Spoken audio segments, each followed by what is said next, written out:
Hi everybody, it's Marcy from wavesofcommunication.com, and I am here with another Tools for Parents video. These Tools for Parents videos are designed to help you with specific strategies to teach your child how to use the words they need to share their wisdom with the world using natural verbal language. And today we're going to be talking about some strategies that will help you change your child's brain.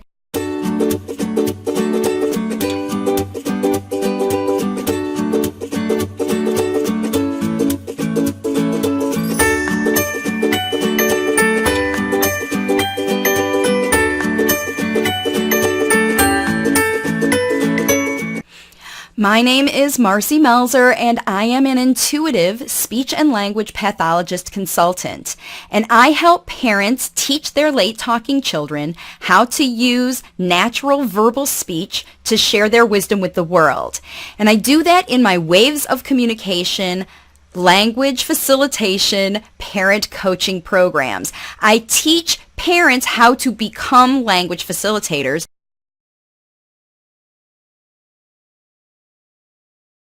Some really interesting studies are going on right now at Yale University using functional MRI or fMRI information. They're studying all kinds of people doing all kinds of different activities with the brain. And one of the things that they're studying there at Yale is how the brain learns language.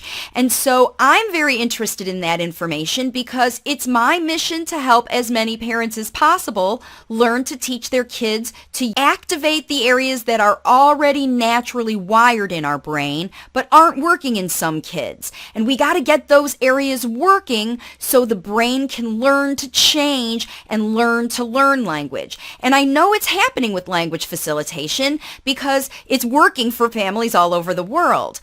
But what I wanted to do is figure out what are the specific things that these parents are doing that are really making the change. So I had to learn about the information about the brain and compare it with the activities that I do, that I coach parents to do all the time, and combine that together to come up with what I've got 6 main strategies. What to do to actually activate the right areas of the brain that activate and encourage and make work again these neurological areas that otherwise weren't activated because of a lot of different reasons. Maybe kids didn't hear, maybe they have autism, maybe they had toxicity exposure, whatever happened that caused those neural pathways to be weak.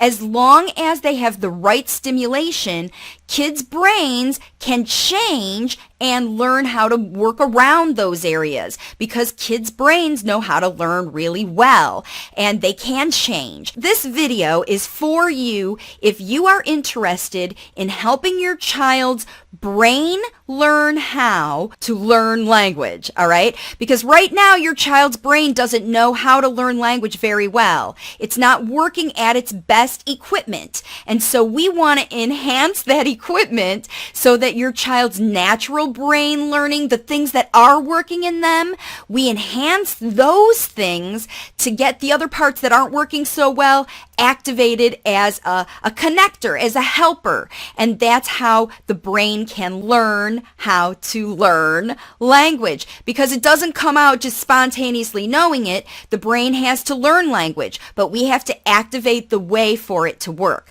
And these strategies is going to help you to do it. I know that was a very long explanation, and I know you're ready to get to the strategies, but whenever you're going to do something like this, remember we're using an activity, an actual thing to do to try to make neurological change in the brain. So you need to understand why these techniques work the way they work, why it's important for you to do them, not just because it worked for somebody else. Because when you use these techniques with your child, you have to look at using them with your individual child's situation at hand.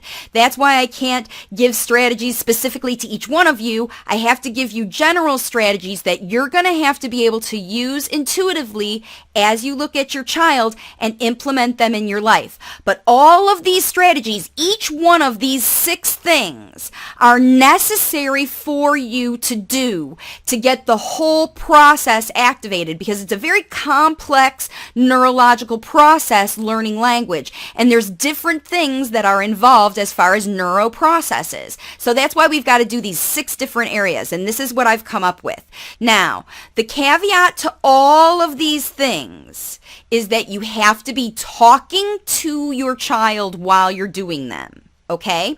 So, on top of everything, remember, these are to enhance language learning, and we know the rudimentary thing that it takes for a child to learn language naturally is listening to their parents talk.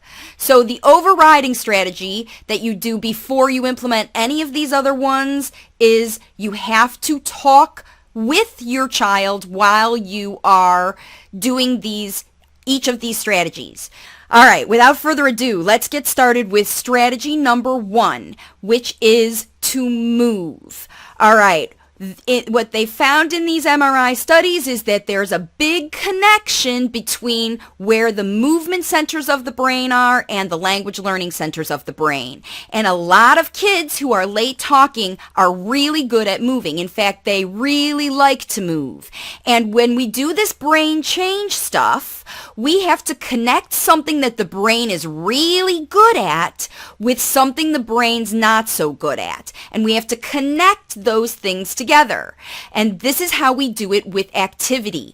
So for a child who likes to move, who needs to move, who is always moving, you must include movement in your language facilitation.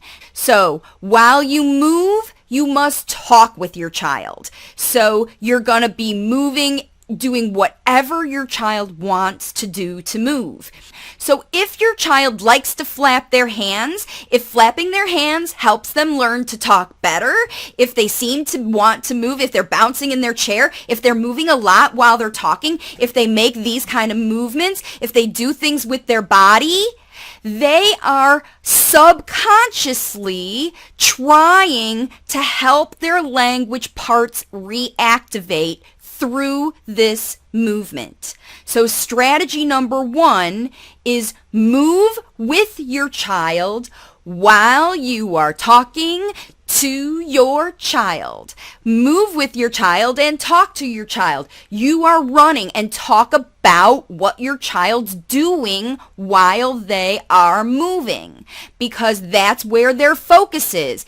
If they don't seem to be doing anything, but they're just moving to feel the movement, then you need to use words that involve movement.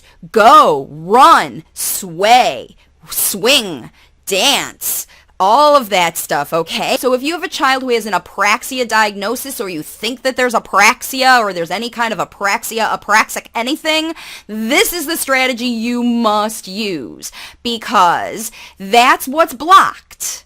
Your child doesn't want to move. Their mouth doesn't want to move. But their brain needs to start to move. But if their body can move, maybe that'll connect to with their mouth. And it will. And it does. So making your child sit in one place and trying to tell your child's mouth where to move is the opposite of what you need to be doing to facilitate the natural, if you want your child to talk on their own without any kind of prompting or prompt, then you have to facilitate them being able to move their mouth without it. And the only way to do that is to help them move their body, the things they can move. We always, with this neurological rebuilding of pathways, connect what we can't do with something we can do. And we get that thing to help the other nerve to develop and grow. That's the mimes, the memes, the gestures, the things I do to move. That's how maybe I'm connecting right now with my body language. This is so important. So important. If your child is a late talker, you must allow them to move the way they want to move all the time while you are talking to them. They can't swing silently and connect the movement with the movement. The movement of the mouth, the talking, the making noises has to be facilitated while the other movement's going on. So we teach the good movement to help the rough movement, the one that's not working, the apraxia stuff that they call it, right? If we're talking about in a child with an apraxia diagnosis and we have neuro pathways that aren't working, that's the actual definition of apraxia, right? If it's not moving and you want to change how those neural pathways are working, you have to connect. They found it on the fMRI studies. You have to connect one that works with one that doesn't work with activity. They must always do the activity while they activate those neurotransmitters. So if your child is using biomedical and you're trying to use the biomedical to activate the neurotransmitters in their brain to get that apraxia, those apraxia neurocortexes activating, if you're trying to use that and you're not talking to your child and moving at the same time, you are missing it. It's like putting that TDCS machine on and putting the kid to bed. It doesn't work. The biomed is not going to work if you are not facilitating natural language. So if you're doing biomed and prompt, it's not going to work because the prompt stuff is all back here. It's all not in the language parts of the brain. And if you're making your child sit and try to isolate movement without moving the other thing, you're frustrating their brain. Their brain's trying to use what's good to help what's not good, to make it better. And you're not letting them do that. So you must let your child move however they want to move. It might look goofy. They might be standing on their head, flapping their legs, or doing whatever.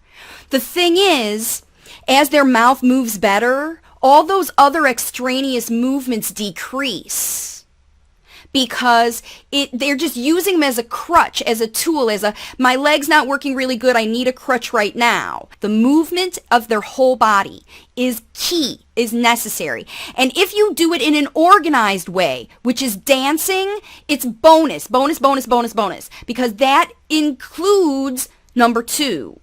Number two strategy is include a beat.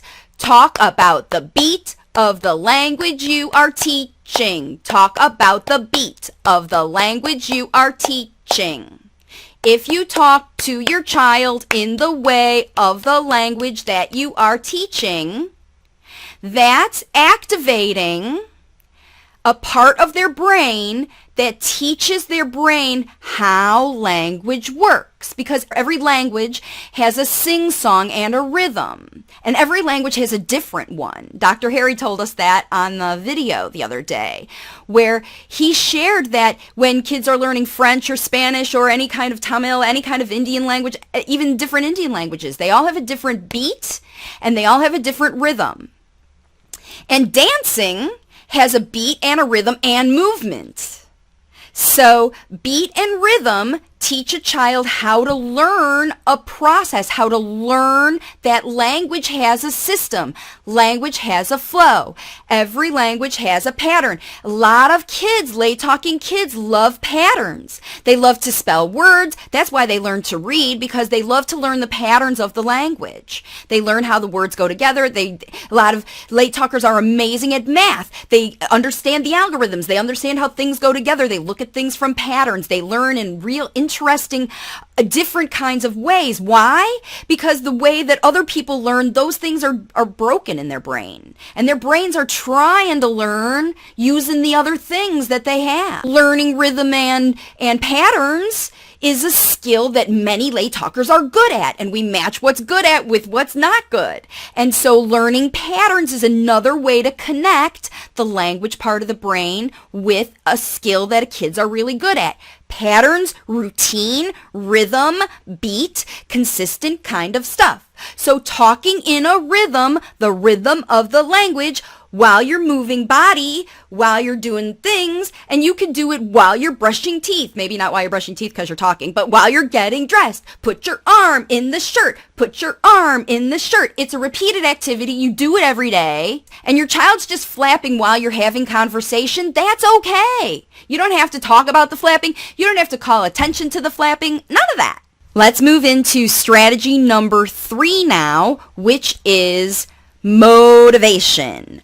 Your child has to be motivated to listen and learn from you if it's going to make the connection happen. And this is where we talk about making things fun. So in this strategy, what you want to do is really look at the whole situation from your child's perspective.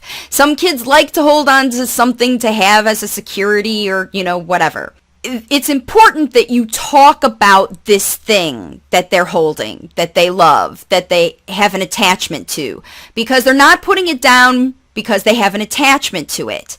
And when you talk about this thing that they're attached to, it's going to help them focus. And for a child who's not really interested in focusing on learning from you, because it happens a lot with late talkers that they get tired of being prompted, or for whatever reason they're not good at learning from their parents, in order to get them good at learning from you, you have to focus on what they're focusing on. Because where your attention goes, your energy flows. And that's how it works in your brain too. When neurotransmitters are activated, they're activated about things that you are interested in and excited about.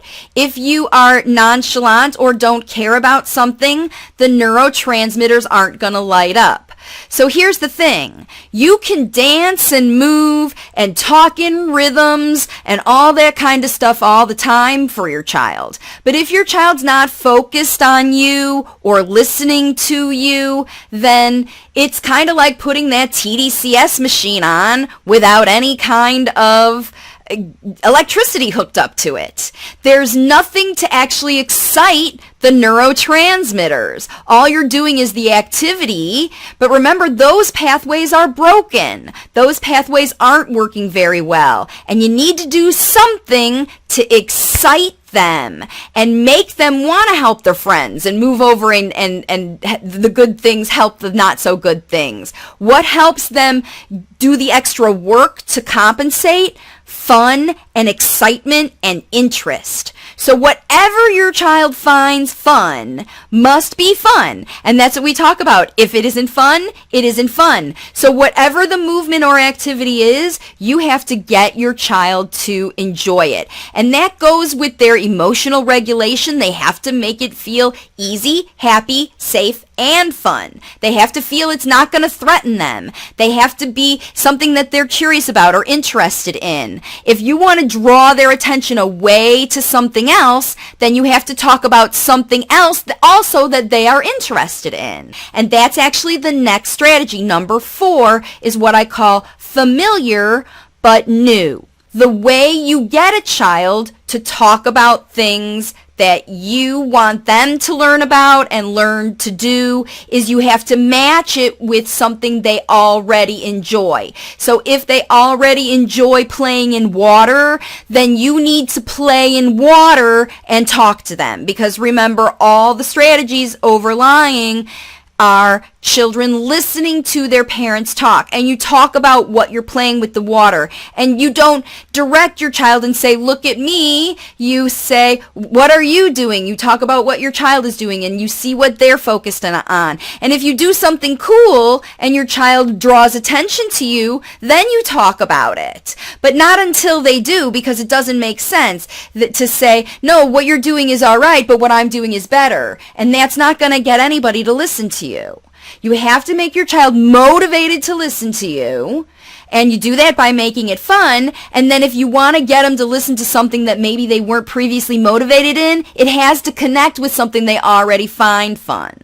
And this is how you teach them to try harder at stuff that they didn't used to try hard at, because it takes effort to learn to talk. Remember, we're training a kid's brain to learn how to learn language. Right now, it doesn't even know how to learn language. We're getting it ready to set up to learn language, so who has to facilitate it? You. You have to facilitate that on top of it. And at the same time, you're training your brain to be able to learn language. You're teaching language at the same time.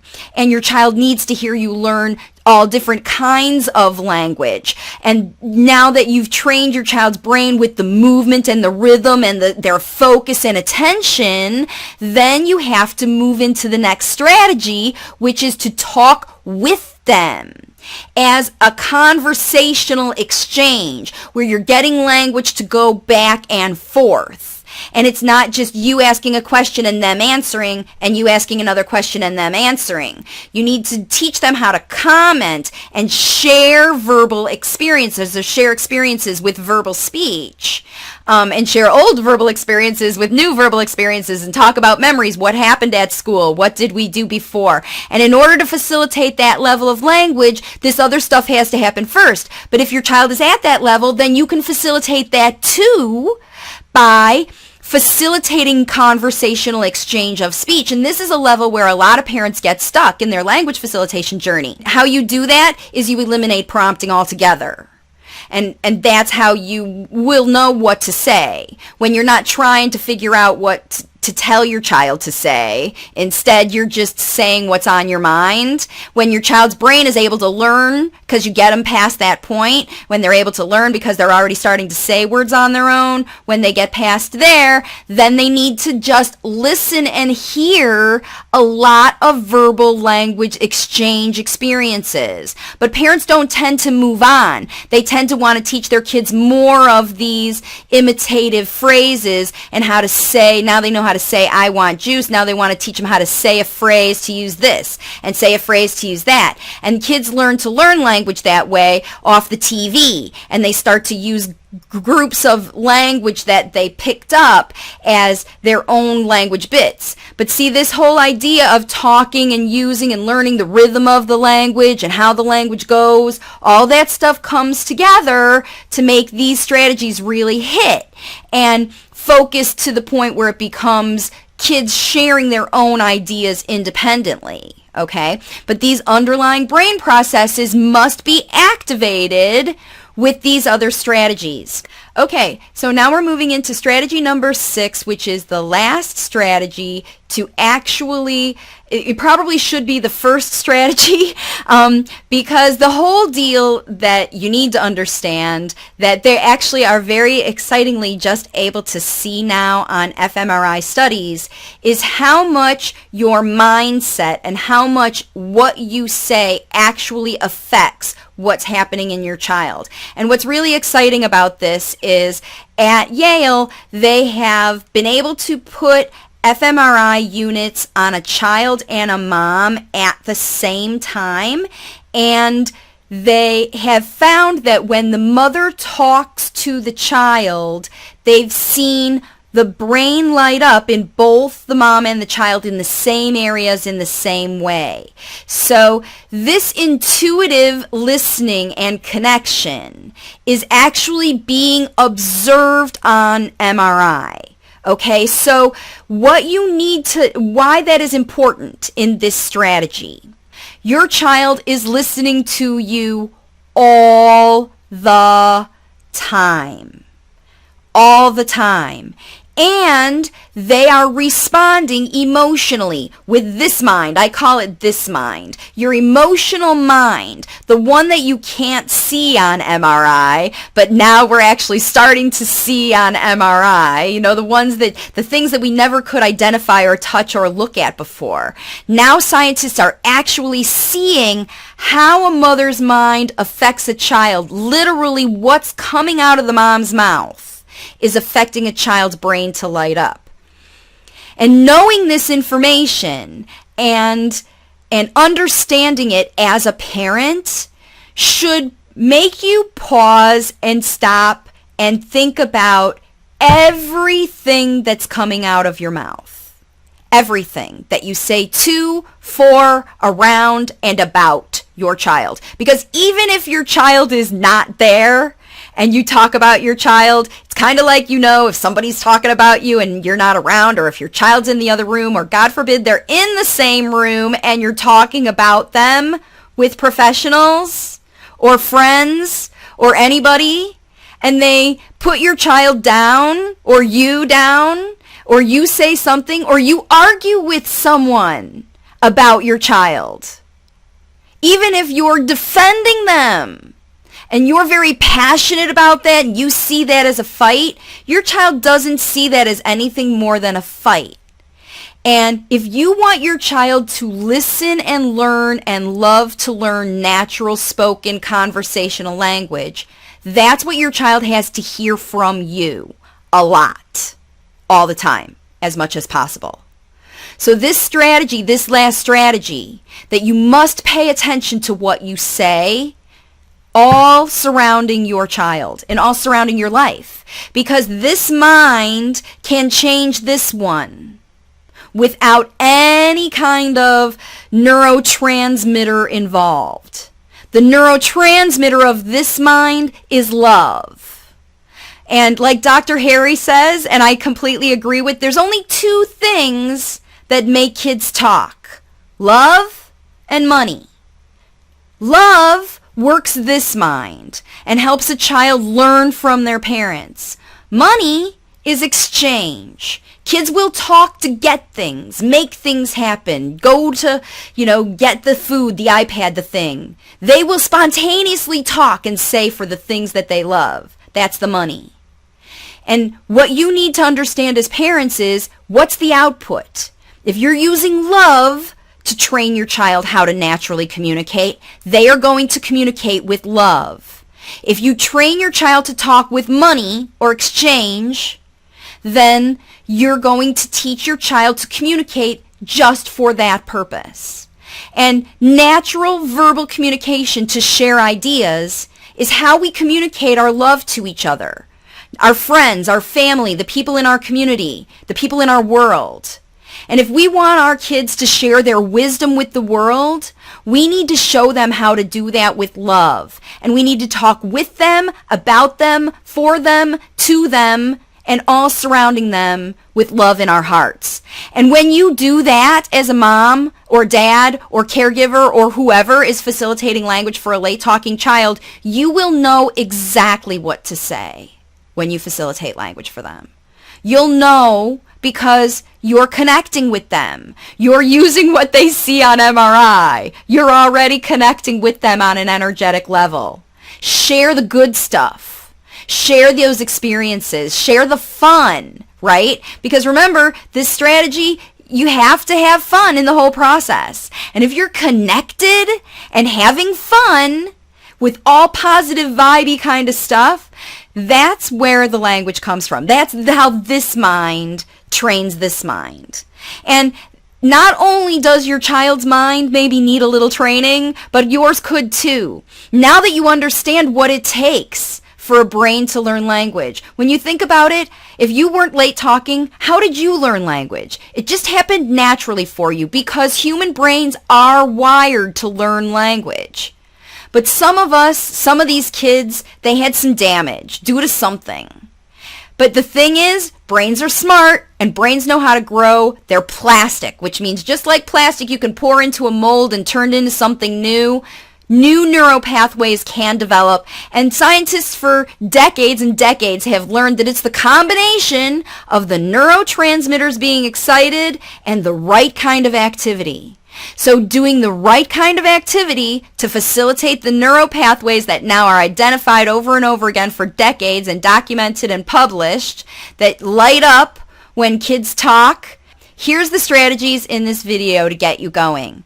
So this is how you have to do it. It's not a very cut and dry sort of thing. Like I said at the beginning, you have to really know your child and know how to implement these things in your life because your child is depending on you.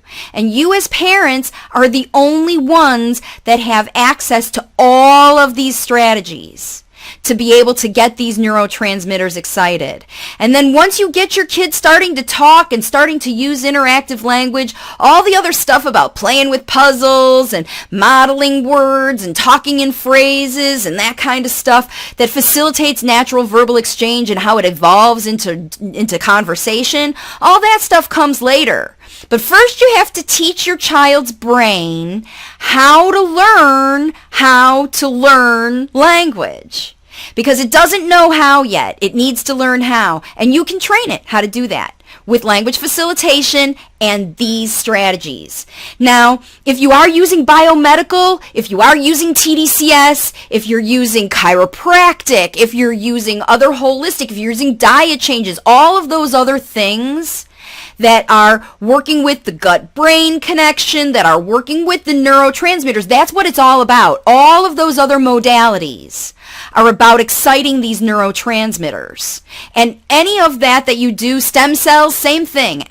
All of that you do that biomedically affects your body is going to help the process, but it's never going to be complete without the strategies in this video.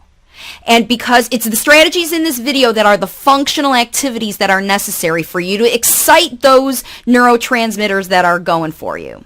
So I hope this video was a helpful way for you to dig in and start to do language facilitation with your child. It's been my goal to put together videos this summer so that you can use to see new natural verbal speech and language coming out of your child, initiating from your child, using the strategies in my videos. And this video is truly the one that if you share it with your friends and you tell it with anybody you know, this is the one video everybody has to watch first, because these strategies are going to get you started with the brain change stuff that is necessary to help your child get over the hump of whatever caused them to be late talking from the brain level. Okay? This is the brain stuff on top of all that other biomedical, physical stuff that you're going on. And you can do it. I know you can make it happen.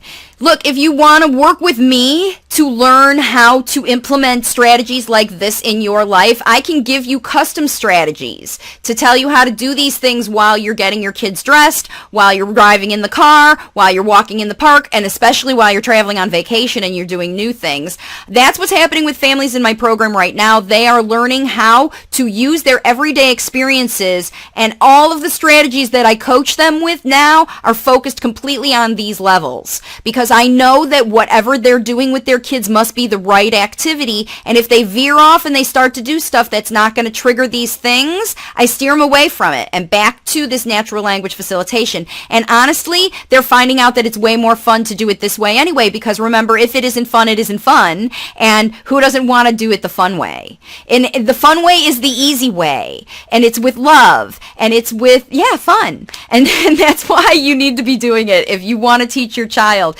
because they're not going to learn without this. Their brain's never going to do it. All the biomedical stuff in the world, it's only going to get you so far. It's only going to get you with the labeling stuff. It's not going to get you past. These strategies will get you past. And if you want to know how to use them, you can work with me in my Waves of Communication parent coaching programs. You can follow my videos and pick them out of the strategies that I do, because I post them all the time. If you want to know more about that, you can visit my website, wavesofcommunication.com, to learn about those strategies and those programs and all of my stuff. I also encourage you to follow my YouTube channel, because if there's more videos that are being, brought from the universe forth with, this kind of information, I'm sure there is tons to follow. I'm connecting with providers from all over the world who are using language facilitation with kids in India, with hearing impaired kids, it's amazing how many providers now are jumping on this bandwagon and understanding what's going on with this. And so Waves of Communication is a way for you to access a program to train you no matter where you live, learn how to do it for yourself. So once again, thanks for joining me today, everybody, and I will see you all on my next video.